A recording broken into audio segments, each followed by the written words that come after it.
கொத்துதா, அப்படியே கொடையுதா, எரியுதா. எனக்கு எப்படி இருந்திருக்கும்? என்ன தூக்கி எறிஞ்சல, இப்ப பொண்ண பொறுத்து தூக்கி எறிஞ்சிட்டா, தூக்கி எறிஞ்சிட்டா. என்னடா இத்தனை வருஷம் வராதவ இப்ப திடீர்னு வந்து நிக்கிறாளேன்னு பாக்குறியா? நான் உன்னை லவ் பண்ணி நீ எப்படி என்ன தூக்கி எறிஞ்சியோ அதே மாதிரி நீ ஒருத்திய லவ் பண்ணி அவ உன்னை தூக்கி எறியணும் தானே இத்தனை நாளா வெயிட் பண்ண. நான் தான் உன் காதல பிரிக்கணும்னு நினைச்சேன். ஆனா அவளே உன்னை சின்ன பையன் சொல்லி வேணாண்டா.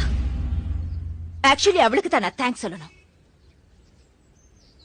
ரேடியோல உன்ன மாதிரி பேசினது, ஆக்சிடென்ட் சொல்லி உன்ன அலைய வச்சது எல்லாம் எல்லாம் எல்லாம் எல்லாம் எல்லாம் நான் தான். அந்த ஆண்டவனா பார்த்து எனக்கு ஒரு பொண்ணை கொடுப்பான், அவளோட நான் சந்தோஷமா இருப்பேன்னு பெரிய ரஜினி மாதிரி எல்லாம் பேசின. இப்ப என்ன ஆச்சு? வச்சான் லாப்பு.